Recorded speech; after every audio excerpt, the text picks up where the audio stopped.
En esta ocasión les voy a explicar el tema de distribución de probabilidad hipergeométrica.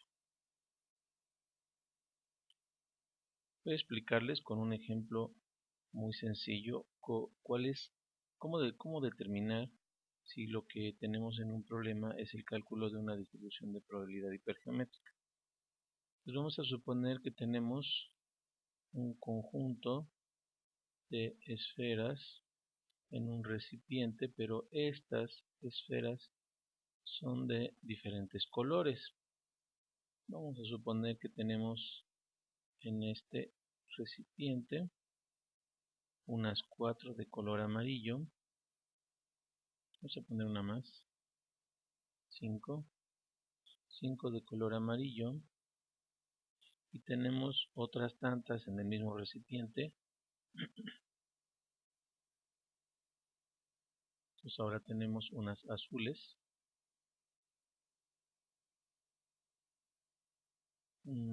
Y entonces tendremos que identificar cuáles son los valores que vamos a utilizar en este caso. Para empezar tenemos que hacer un conteo de población, es decir, todos los elementos que tenemos presentes en este caso.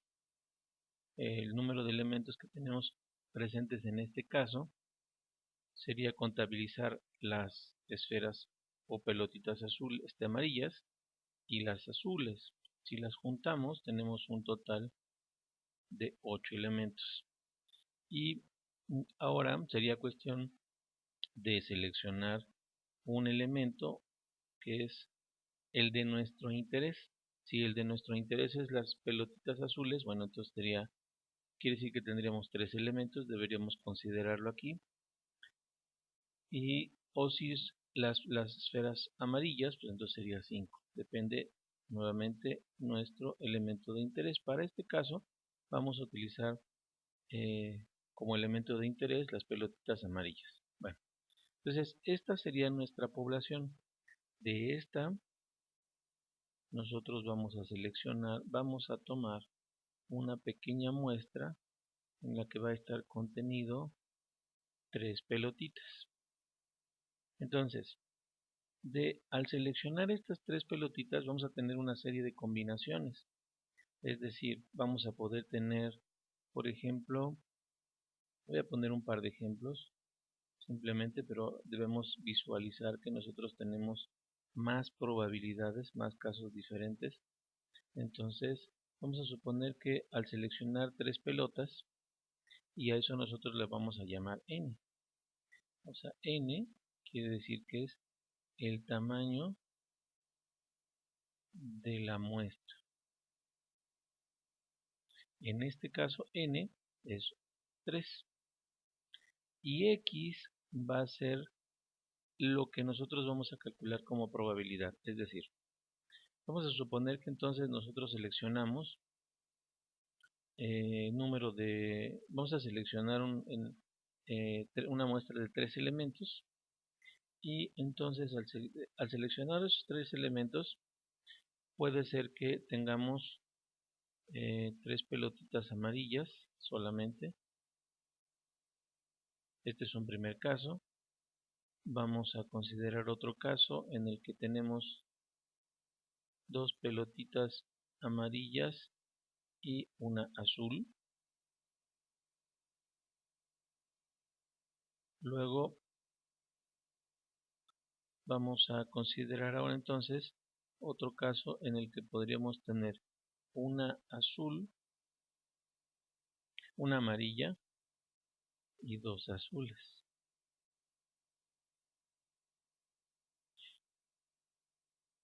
También podríamos tener otro caso en el que tuviéramos solamente 3 pelotitas azules. Evidentemente, si el tamaño de la muestra es mayor, quiere decir que el número de combinaciones es mayor. Por lo tanto, quiere decir que vamos a utilizar una técnica de conteo para la muestra, vamos a utilizar una técnica de conteo para la población. Entonces eso es lo que va a estar presente en nuestra fórmula. Pero ahora, ¿qué podríamos calcular en este caso para para la muestra? Podríamos calcular la probabilidad de que x sea igual a 0, es decir, que no hubiéramos seleccionado ninguna amarilla. También podríamos tener otro caso en el que hubiéramos tenido tal vez solo una, o pudiéramos haber tenido dos, o pudiéramos haber tenido tres. Eso quiere decir que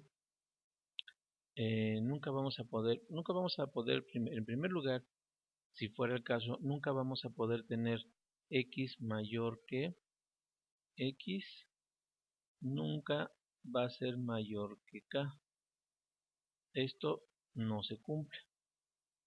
Luego, x tampoco va a ser mayor que n, por lógica, porque nunca vamos a poder tener más del elemento de nuestro interés mayor al tamaño de nuestra muestra. No podríamos tener más de 3 pelotitas amarillas en este caso. Entonces esa es la razón por la cual estos no pueden existir. Ninguno de estos dos se puede cumplir.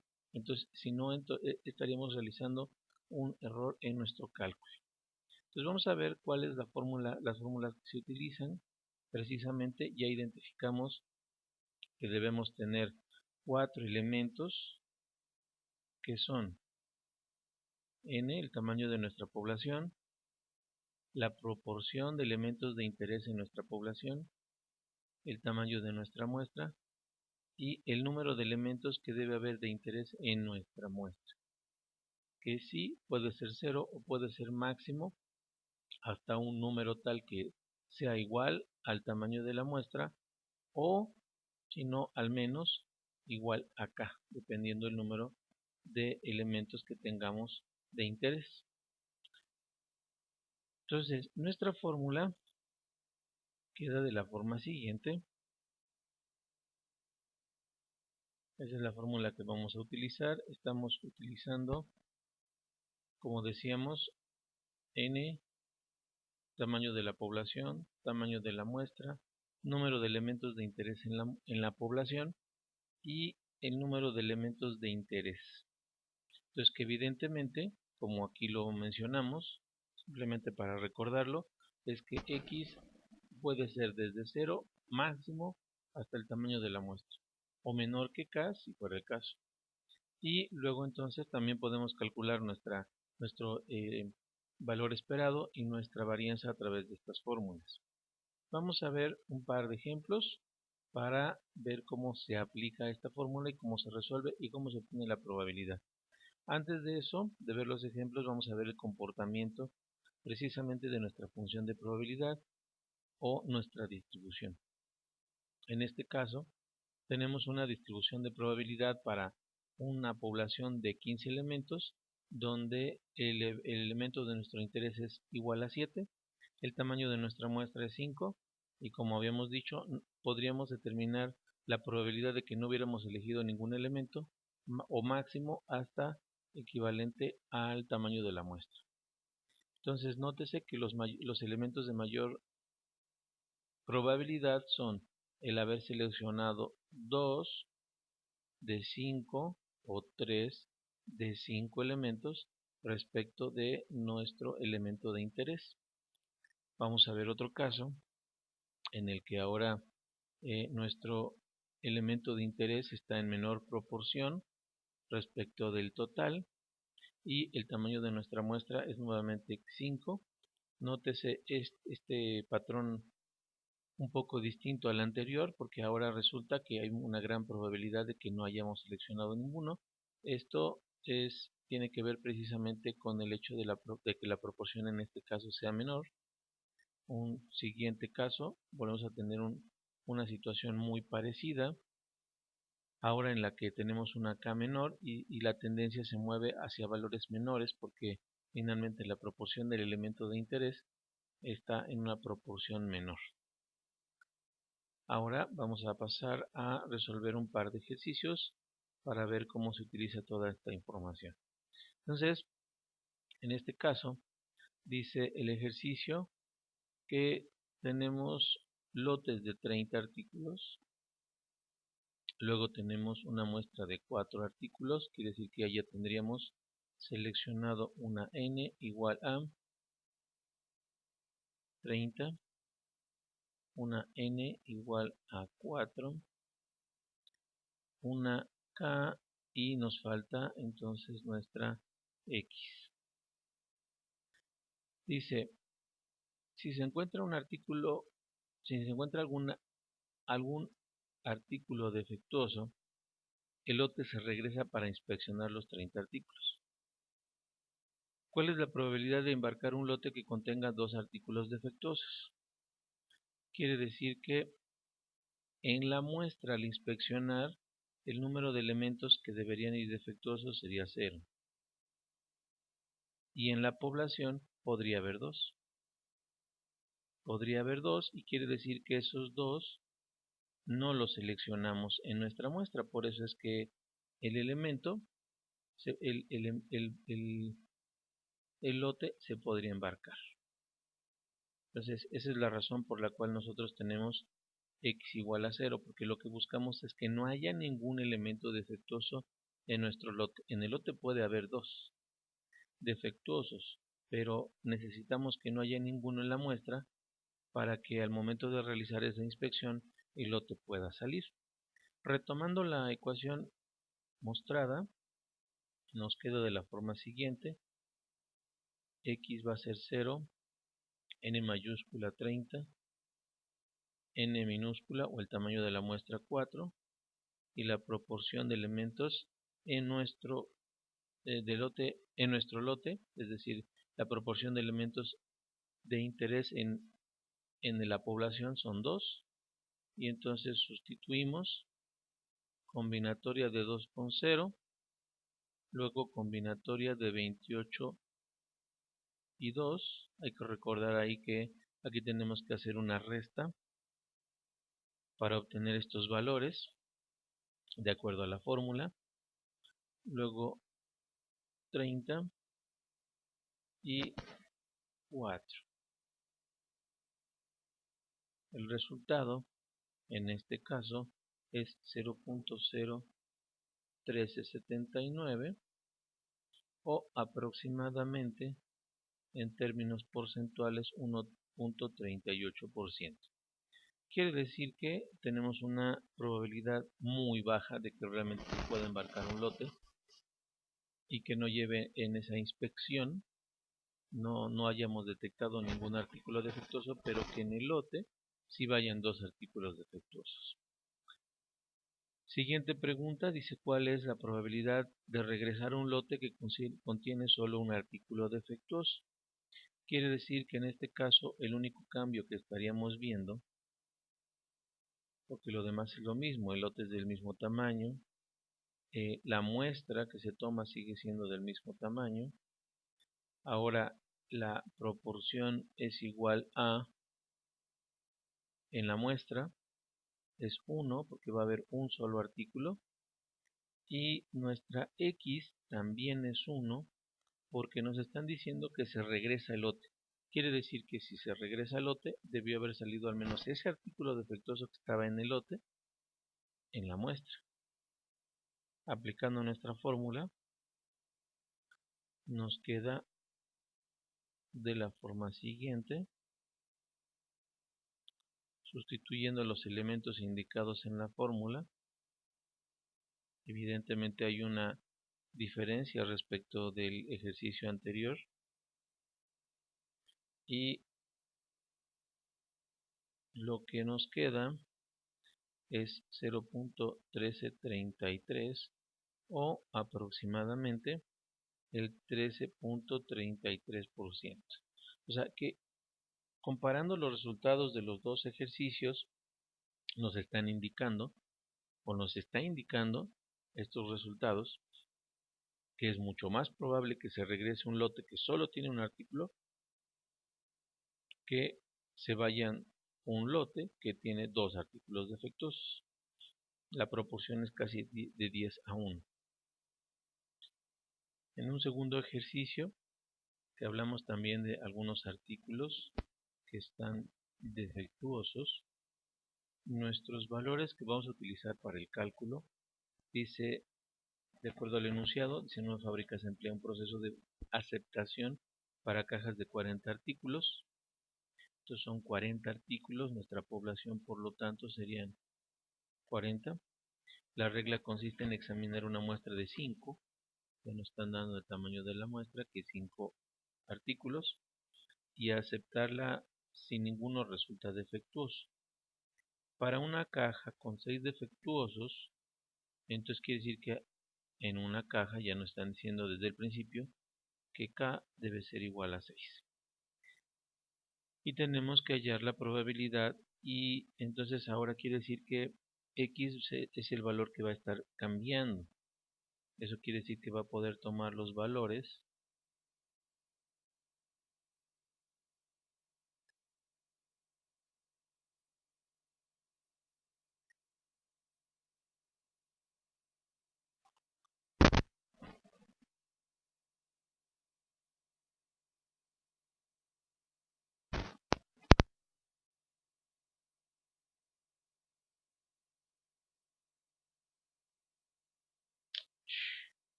y entonces X podría tomar los valores de 0, 1, 2 hasta N.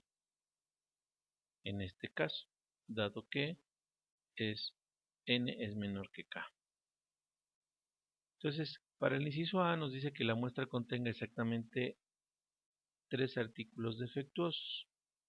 Por lo tanto, simplemente nuestra fórmula nos quedaría, porque 3 es el elemento de nuestro interés, 40, 5 y 6, y sustituyendo nuestra fórmula, una primera combinatoria nos quedaría con estos dos elementos. La segunda sería mediante una resta, que hay que revisar la fórmula nada más, y luego 45. Y esto me da como resultado .0090, o aproximadamente una probabilidad de 0.9%, en realidad una probabilidad extremadamente baja. Ahora, el inciso B dice que la muestra contenga exactamente 3 artículos buenos. Si nos están hablando de 3 artículos buenos, quiere decir que 2 serían defectuosos. Por lo tanto, el valor para X en este caso sería 2. En el anterior fue 3, que aunque se mencionó no lo escribí, ahí está. Y entonces volvemos a hacer el cálculo, donde dice que 3, no, en este caso sería 2,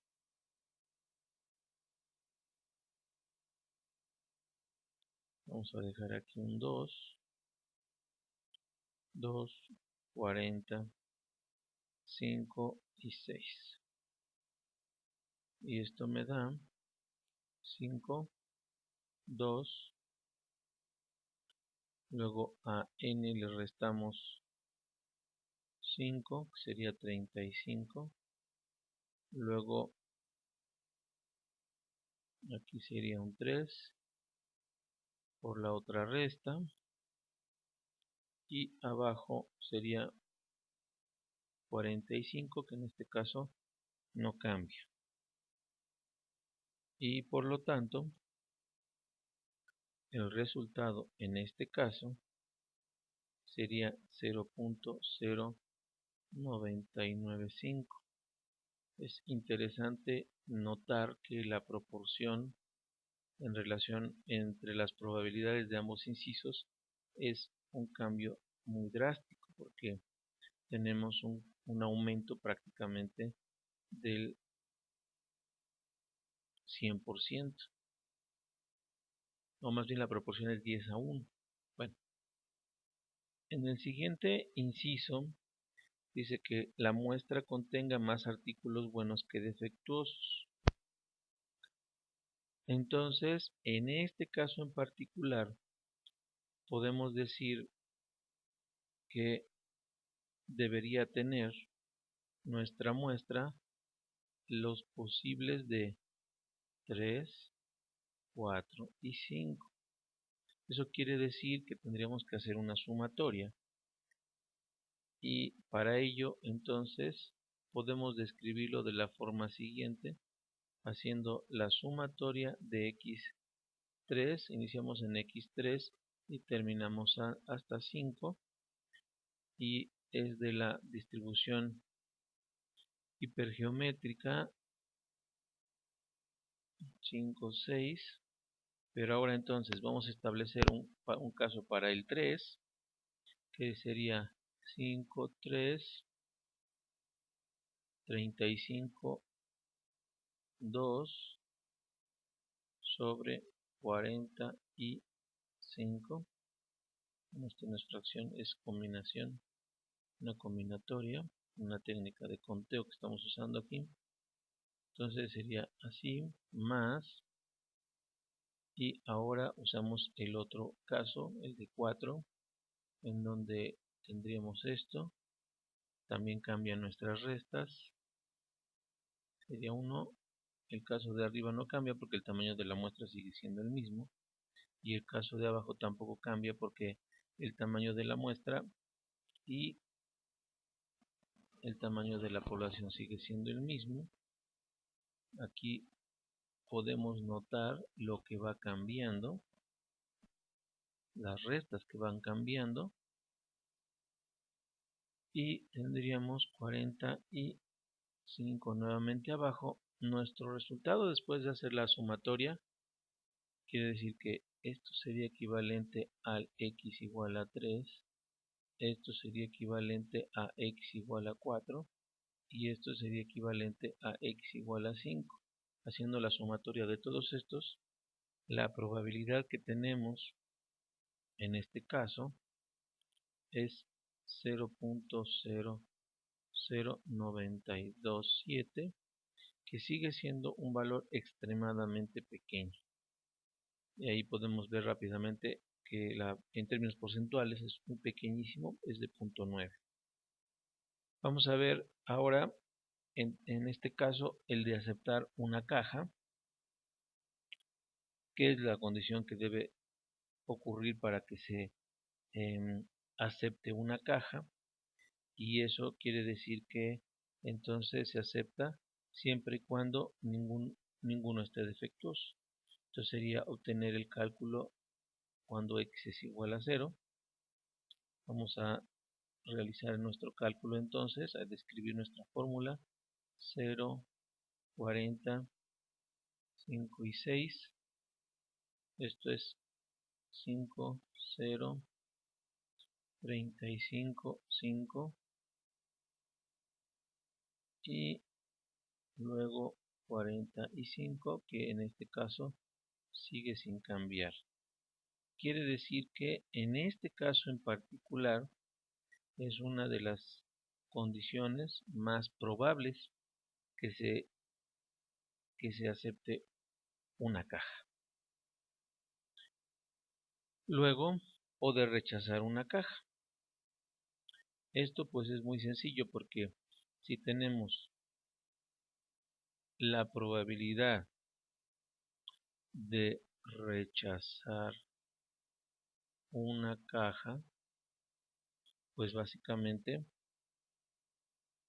es igual a 1 menos la probabilidad de aceptar una caja. Y ese cálculo pues ya se hizo, que es exactamente de 0.49. Entonces quiere decir que tendríamos que restarle a 1 el propio cálculo que se hizo anteriormente de 5,0, 35,5 y 40,5, todas las combinatorias que se pueden hacer ahí. Y entonces nos queda como 1 menos el 0.49 que coincidentemente habíamos utilizado, y esto nos da una probabilidad del 50,66, o sea, es decir, 50,66%, que es complementario a el evento de aceptar una caja. Entonces, estos fueron los dos ejercicios. Se contemplan varias situaciones En relación a esto, ya sabemos de todos modos cómo hacer una distribución, hay que considerar todos los casos y también cómo calcular un valor esperado a través de la fórmula y su varianza. Los ejercicios de práctica propuestos son los siguientes.